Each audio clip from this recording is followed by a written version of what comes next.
Shalom, selamat pagi. Tuhan memberkati kita kembali bertemu di Delantera Anugerah, program dari Klasis Medan 1. Dan kita sapa semuanya keluarga besar Jemaat GKI Sumos Klasis Medan 1. Sebelum kita mendengarkan firman Tuhan, mari kita bersatu di dalam doa. Bapa di surga, kami bersyukur Tuhan, kesempatan ini kami kembali dapat nikmati bersama-sama keluarga besar Jemaat Tuhan yang akan mendengarkan firman. Ini yang menjadi dasar hidup kami untuk melalui hari ini. Berfirmanlah Engkau ya Tuhan, kuasai kami dengan pimpinan, sehingga kami dapat mengerjakan sebagaimana apa yang Tuhan kehendaki di dalam hidup kami ini. Dan Kristus Yesus, Tuhan dan Juru Selamat kami hidup, kami telah berdoa kepada Bapa di surga. Amin. Firman Tuhan pada kesempatan ini kita ambil dari kitab Matius pasal yang ke-6 ayat 33. Matius pasal yang ke-6 ayat 33, beginilah firman Tuhan berkata, "Tetapi carilah dahulu kerajaan Allah dan kebenarannya, maka semuanya itu akan ditambahkan kepadamu." Demikian jawab firman Tuhan. Berbahagialah orang yang mendengarkan firman Tuhan dan memeliharanya dari hari lepas hari. Amin. Saudaraku yang terkasih, tema kita pada kesempatan ini adalah keseimbangan. Saya juga teringat ada sebuah cerita berbicara tentang keseimbangan ini, di mana ada suatu hari seorang pemuda yang bisa dikatakan setengah baya, dan dia menanjak akan karirnya, tetapi hidupnya terasa tidak bahagia. Kenapa saudaraku terkasih? Karena istrinya di rumah selalu mengomel karena merasa bahwa keluarganya itu tidak diperhatikan dan waktunya hanya fokus kepada karirnya ini. Dia mengejar karirnya tetapi melupakan bagaimana waktunya itu harus disisihkannya seharusnya kepada keluarganya. Dan juga keluarga besarnya juga, orang tuanya juga mengatakan bahwa dia itu adalah seorang yang sombong. Dia juga tidak peduli dengan keluarga besarnya karena dia hanya terfokus di dalam pekerjaannya ini. Ibu bapak dan saudaraku terkasih, kenapa dia melakukan ini semuanya? Itu semua karena tuntutan pekerjaannya. Dia harus mempertahankan sehingga harus terabaikanlah waktu untuk memperhatikan keluarga dan orang-orang yang ada di sekitarnya. Suatu saat saudaraku terkasih melihat keadaannya ini, karena ini semua adalah sebuah pergumulannya juga.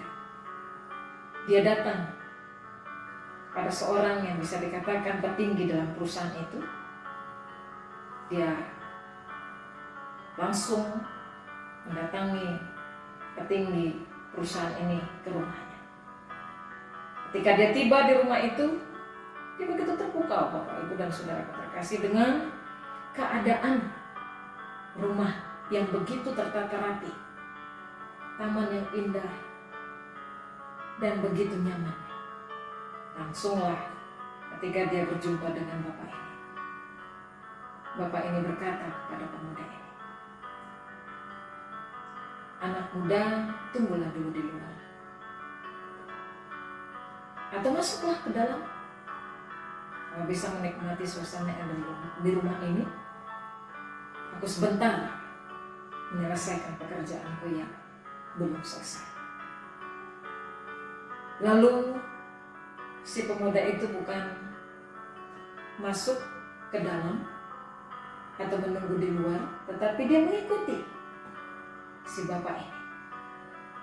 Dan dia berkata, "Maaf Pak, bagaimana Bapak bisa merawat taman yang begitu indah sambil bekerja begitu hebatnya dan sukses? Apalagi ketika Bapak di dalam sebuah rapat memberikan keputusan-keputusan yang hebat untuk memajukan perusahaan kita. Tanpa mengalihkan perhatian dari pekerjaan yang sedang dikerjakan, si bapak ini pun menjawab anak muda ini dengan ramah. Bapak, ibu, dan saudara terkasih. Dia berkata kepada anak muda ini, anak muda, kamu bisa melihat seluruh keindahan yang ada di rumah ini. Kamu boleh keliling, tetapi sambil berkeliling di dalam rumah saya, bawalah semangkok susu ini. Tapi dengan syarat, jangan sampai tumpah air susu yang ada di mangkok itu. Lalu kembalilah ke tempat di mana kamu berdiri sekarang. Seketika itu juga, saudaraku terkasih,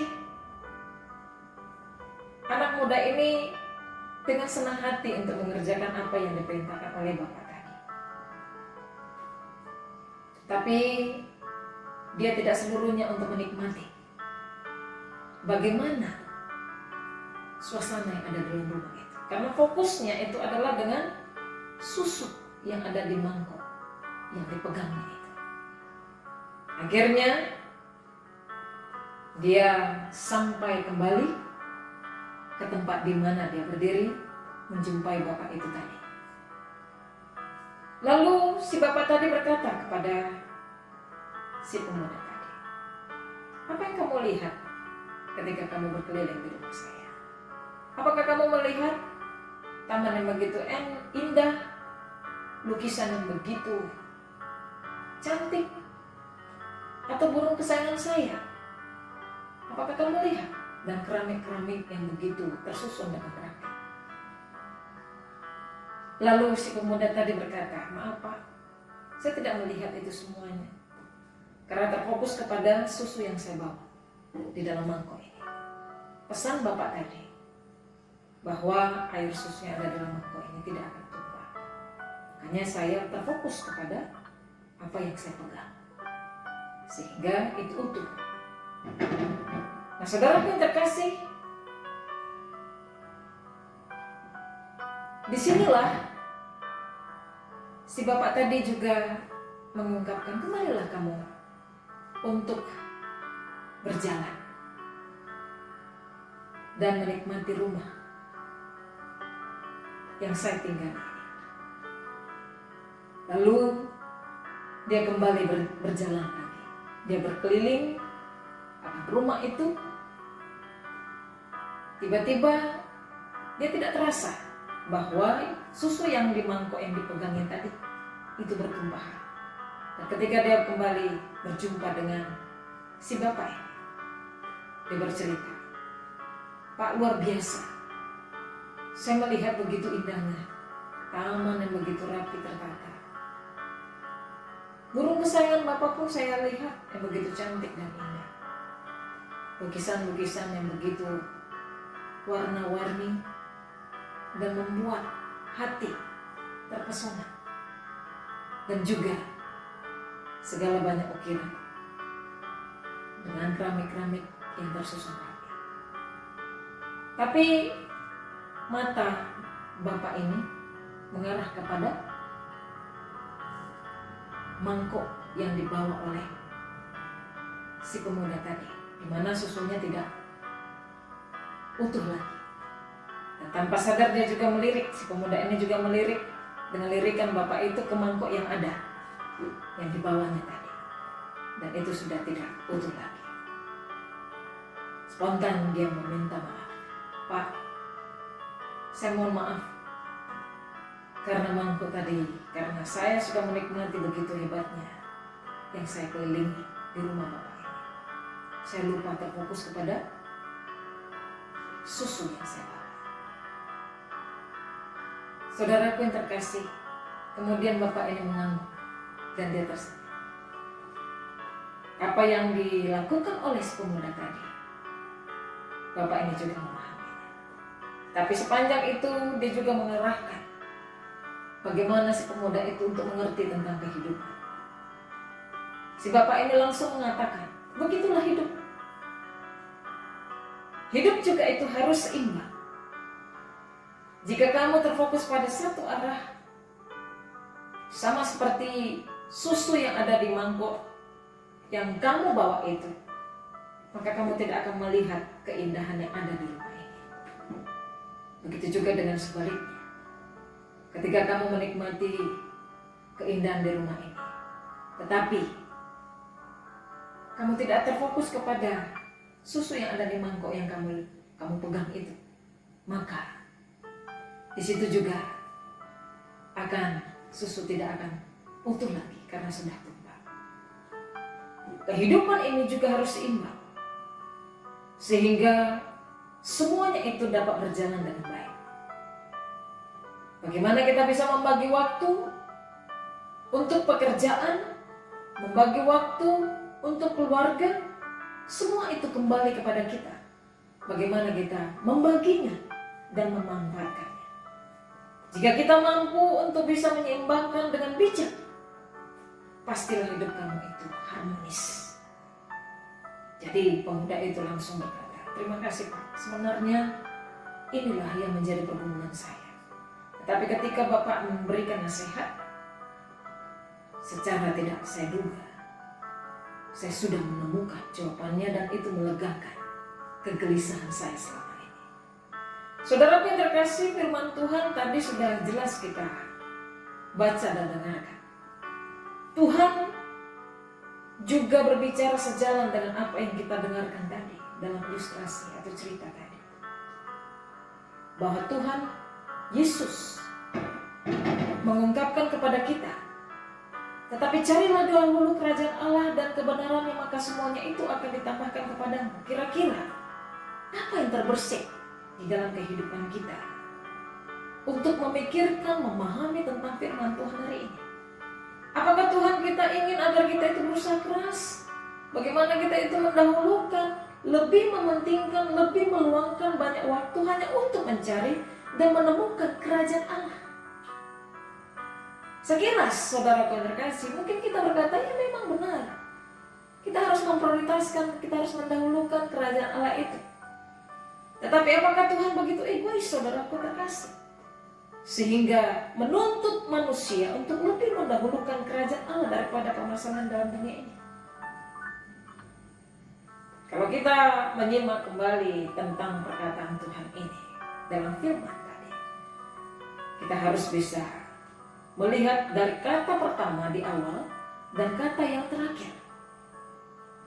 Kita boleh mencoba kembali membacanya, tetapi carilah dulu kerajaan Allah dan kebenarannya, maka semuanya itu akan ditambahkan kepadamu. Maksudnya di situ, jangan hanya terpaku kepada kalimat di awal, tapi mengabaikan kalimat yang akhir.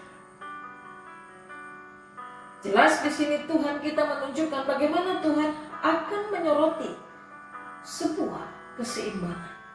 Ketika kita mencari kerajaan Allah, maka ada hubungan di situ dengan kehidupan kita dalam dunia, dan itu perlu diseimbangkan. Situasi sekarang, saudaraku, misalnya kita sering melupakan keseimbangan dalam hidup kita bersama. Berbagai beban kekhawatiran, berbagai pergumulan, penderitaan itu terkadang lebih dominan daripada iman percaya kita itu. Akibatnya apa? Kita sering kehilangan keseimbangan hidup dan kita kehilangan sukacita yang ada dalam hidup ini. Tuhan kita menginginkan supaya ketika kita menjalani kehidupan saat ini, tetaplah harus kita jaga keseimbangan itu. Tidak mungkin kita juga mengasihi sesama atau juga mengasihi Allah tanpa mengasihi sesama, atau mengasihi sesama tanpa mengasihi Allah. Semuanya ini atau kedua ini adalah harus seimbang. Kita juga tidak boleh fokus kepada bagaimana kita mempertahankan iman kita tanpa peduli dengan permasalahan yang ada.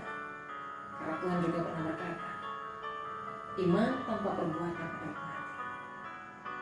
Kita harus berbuat, dan itu harus seimbang dengan kekuatan Tuhan yang memimpin kehidupan kita. Hendaklah saudaraku yang terkasih, janganlah kita khawatir, karena kekhawatiran ini lebih dominan daripada iman percaya kita. Yakinlah Tuhan selalu menyertai kehidupan kita hari ini sampai selama-lamanya. Amin. Mari kita bersatu dalam doa. Tuhan Yesus, terima kasih. Tuhan sudah mengingatkan kembali bahwa hidup kami harus dijalani dengan keseimbangan. Tuhan, mampukan kami supaya kami dapat mengerjakan ini. Karena semua ketika tidak seimbang itu pasti akan sia-sia. Terima kasih buat pesan firman Tuhan hari ini untuk menguatkan iman kami, khususnya ketika kami menjalani hari ini. Di dalam Kristus Yesus Tuhan dan Juru Selamat kami hidup. Kami mau bersama-sama berdoa doa Bapa kami. Bapa kami yang di sorga, dikuduskan nama-Mu. Datanglah kerajaan. Jadilah kehendak-Mu di bumi seperti di sorga. Berikanlah kami pada hari ini makanan kami yang secukupnya. Dan ampunilah kami akan kesalahan kami, seperti kami juga mengampuni orang yang bersalah kepada kami. Dan janganlah bawa kami ke dalam pencobaan, tapi lepaskanlah kami daripada yang jahat. Karena Engkau yang punya kerajaan dan kuasa dan kemuliaan sampai selama-lamanya. Amin. Kasih karunia daripada Allah Bapa dan kasih sayang Yesus Kristus di dalam persekutuan Roh Kudus kiranya memberkati kehidupan kita semuanya saat ini sampai selama-lamanya. Amin. Demikian firman Tuhan hari ini. Selamat pagi. Shalom.